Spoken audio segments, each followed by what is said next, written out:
Hello there, Cancers. Welcome to your weekly reading. I have an image that I'm going to relay to you, and it's going to serve as the foundation for this reading. I've been doing that with all the other signs, and it seems like people are pretty receptive to it. And it actually helps me get the overall energy from the spread. So I'm getting a lot of medieval imagery lately, and I just did the Leo reading, and so I feel like it might be specific to the first 6 signs because of this energy of chivalry. You guys are generally very courteous, and I feel like you want to be seen as someone who's polite, who has good manners, who do things for other people out of the kindness of their heart. So there's this sense of chivalry. So first of all, what I'm seeing is there's a dragon over here. It's a green dragon. It's kind of plump and kind of chubby, so it doesn't look too menacing, and it doesn't look like it eats people or kills people. It's green and it's on this side. And then I see a man. He's short. He's probably like 5'3", 5'4". What's funny is he's wearing only a pair of boxers, the heart-shaped, boxers, and he's holding a shield, and he's walking towards this dragon. And then behind him, I see a woman. They're about the same age, and it seems like they might be an odd couple, but she's tall. She's like probably 6 feet tall.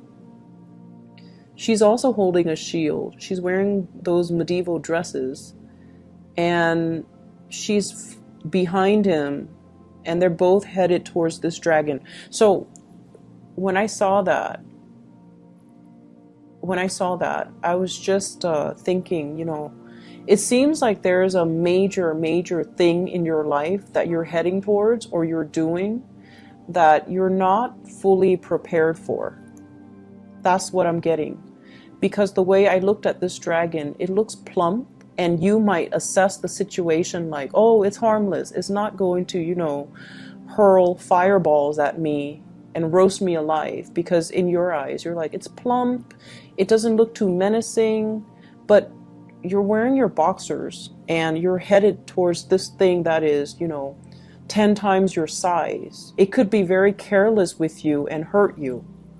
And then there's also somebody behind you, a woman or somebody that, we equate to as somebody that you're supposed to protect. And yet you're leading this person into this situation when it might or might not have a good outcome for the two of you. So I feel like it's important to, come to situations prepared. And if you're going to do something, you have to do it wholeheartedly. You can't half-ass it. That's what it feels like to me. If you're going to, head towards a monster, even if it's friendly, but you don't know that it's friendly, but it's like 10 times your size, you need to have your battle gear on. You need to have your sword. You need to put on your armor. You need to have a strategy. You can't just tiptoe in and look it directly in the eyes when you're not, equipped properly, okay? So that is also the messages coming through with the cards. So first of all, I feel like there is a financial arrangement or a financial entanglement between you and another person. And I feel like with you and the other person, there's a great deal of trust, okay? So I'm not going to downplay that aspect, because I feel like you trust them, they trust you. There's a sense of mutual trust. And I feel like it was something that was rushed in very hastily. And thank God that, you can trust them and they can trust you. But I feel like it was like slapped together very, very quickly. And then I feel like it's gotten a little bit messy to kind of unravel yourself. And I feel like if you ever break up with this person, or if you ever stop being business partners with this person, it can be very, very, very messy.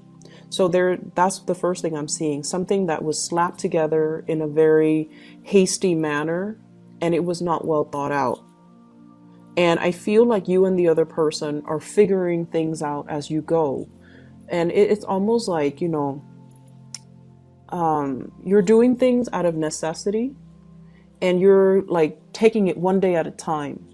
But I don't see any long-term goals, and I don't see any long-term vision. And that really scares me, because I feel like, things are done so spontaneously that it's really hard for the two of you to have any type of a tangible goal, long-term goal moving forward. Okay, so that's what I'm seeing here.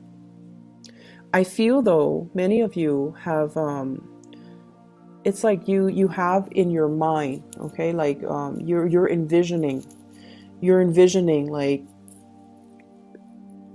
I want to have a lot of financial security, and I want to be able to take care, have the money. I don't need to be a billionaire, but I need to have the money to take care of the people that I love. And I feel like there are a lot of stressors in your life right now. It could be bills, expenses piling up. It could also be like, I just feel like a lot of writing that you have to do, a lot of reading, a lot of writing, a lot of projects, a lot of expectations from people. So it seems like it's all around you. And you're taking care of one thing after another. And your free time, I feel, is very severely limited, by the way. You're taking care of problems as they creep up. And it's like you're whacking one thing, putting that down, and then another problem would creep up. So you're expected to be like at all places at the same time. And it's really not fair to you for other people to expect that of you. And I feel like all of the other people's expectations really detract you from, first of all, your own free time. And then you have to answer to all of their expectations. You have to be, the jack of all trades. And I feel like you're just constantly catering to other people, and you're not really able to do anything for yourself. So if you have those long-term goals, I want to go to school, I want to get my degrees, I want to take this language course, I want to do more career development, I want to buy a property. All of those goals that you want as an individual, they get put on the back burner, and then other people's goals become your main objective. And so it's really important this week to say no to people, okay? Kind of like heading to see that dragon. Like, I'm not prepared. I can't do it right now. Let's just revisit that in about a month or 2 months, okay? Let me get equipped. Let me be fully prepared, because I want to be able to do things well. And if I do something, I want it to have a good outcome. So I feel like you have to really draw boundaries with other people. And you also, I feel almost like there is something here where you're putting on a very brave face, okay? You're kind of like the one that other people rely on for everything. And so it's in your nature to project this very optimistic, everything will be fine. But I feel like you're constantly reassuring other people everything's going to be fine. But deep down, you don't feel that way. Deep down, you don't feel that way. And so you need to tell yourself too that, it's like you're convincing other people, but you're not really convincing yourself. So it's time to pull back your energy, focus on yourself, and not do so much and worry so much about what everybody is doing. We need to get ourselves a little bit more grounded and a little bit more centered, okay? For those of you there who might have recently taken on a job, I feel like they're promising you a lot more than they're able to deliver. Okay? And then I also feel like for those of you who have a job right now where you are constantly in the public eye, people see you, you're very visible, they recognize you, there might be some fame, some fortune associated with it. There's some type of a backlash. So when things are good, when like you when you make progress, when you say the right things, everyone sees that you're capable and competent. One thing goes wrong, and of course they're going to blame the person who's the most visible, right? So I feel like there's something here about being very visible. It's kind of like that lightning rod, you know, you're very visible. So when the attention is very positive, it's all on you. And then if one single thing goes wrong, they forget everything that happened before. And the negative attention is focused on you. And so it's very, the energy is very, very extreme. And it seems as if, you know, your performance is heavily, heavily scrutinized, or your performance is being heavily monitored. So whatever you're doing at work, be very careful about, you know, if there has been any type of theft, any type of underhanded dealings, if there has been any type of, you know, doing things that you're not supposed to, just put a stop to it, because we are currently in Mercury in retrograde. And I mentioned this before many times with many signs. It's a time where people slip up. We're not as careful as we need to be.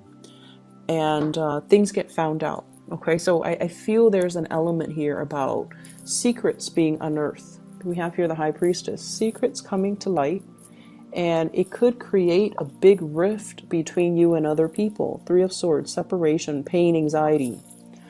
And so that's what I'm feeling here.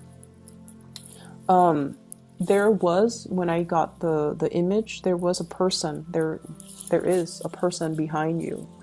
And I feel for many of you, you're with somebody that takes a lot of risks. They're very, very risky. So this can be mild, where, you know, they're inspiring to be with, they're fun, and the two of you have, you know, you go on many adventures together. Okay?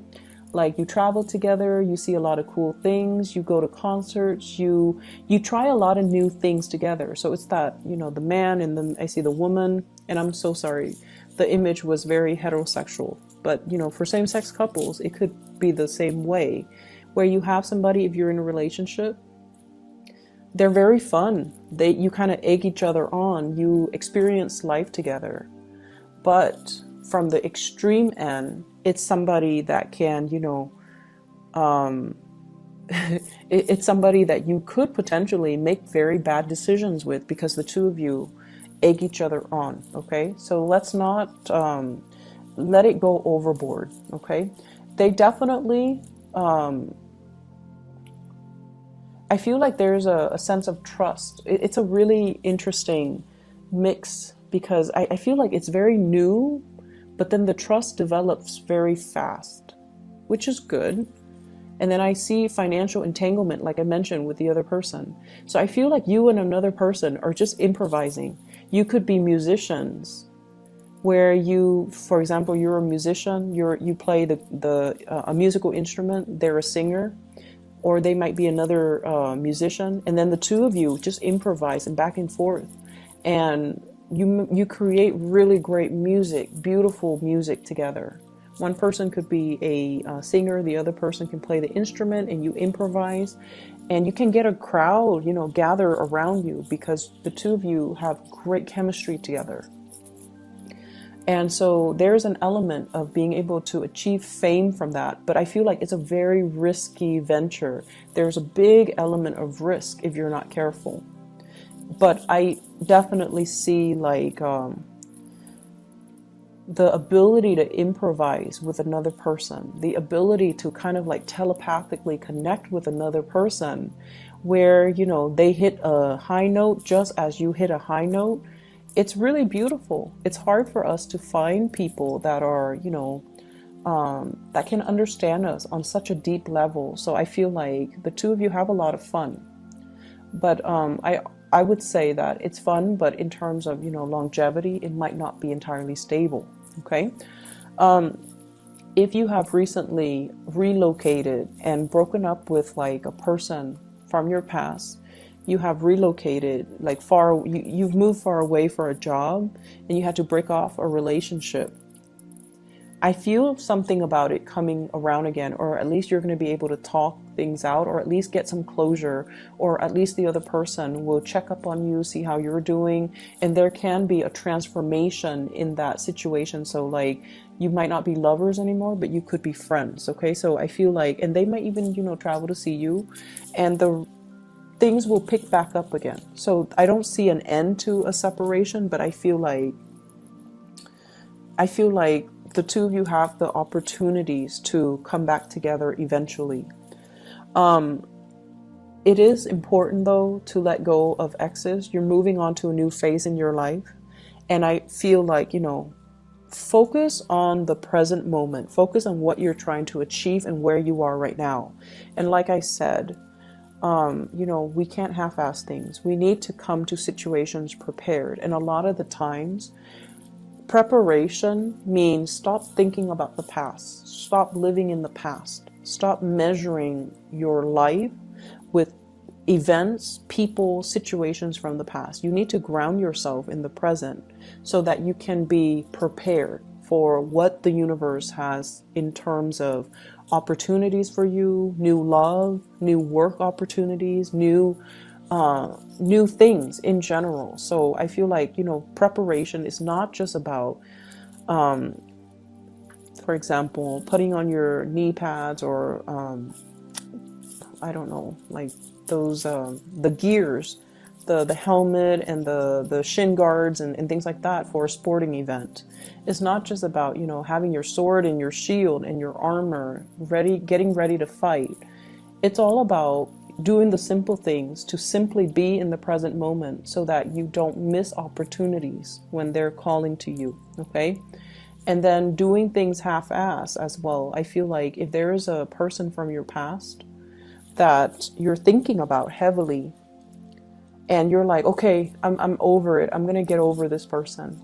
And you're still like, you know, texting them, or you're still like trying to reach out. You're not over it, okay? So either convince yourself, I'm done, I'm over it, and just block their number, delete their social media account, defriend them, whatever it takes. You have to kind of do it wholeheartedly. Okay, so I feel like there are mixed messages here. You're telling yourself one thing, but you're still hanging on to a situation. And then I also feel as well, there's a job opportunity I feel coming in for you. And the message I'm getting specifically, we have here the Ace of Pentacles is in the reverse. And we have here the Seven of Cups. I feel like, and I apologize if this sounds a little bit harsh, I feel like some of you deserve a lot more than where you are working. It seems like you're either underemployed or underpaid for all the work that you do. And I see you dealing with people that might not be healthy. It's like, it's a kind of a toxic work environment. And I feel like, once again, you know, when things are good, the attention, there's positive attention, but when things are bad, you might be blamed for things, like wrongfully blamed for things. And so you don't need to put yourself in that situation. There are more opportunities out there for you. But I feel like you're hanging on for some type of tenure, some type of a promotion, some type of a next step. And it might be, you know, 4 months before you realize, I gotta go. And that's the time of Aquarius. So the Star card here does show up. And I feel like, you know, you might hang on to something, 4 of Coins, for another 4 months before you realize, I've got to make a move. So I feel like the March time frame might be the last straw, okay? Cancers, I hope the reading is helpful for you guys. I hope the messages resonate. I apologize if it sounds harsh, okay? I wish you all a very happy Thanksgiving, and I'll be back next week, and I'll talk to you guys then, okay? Take care of yourself, and see you soon.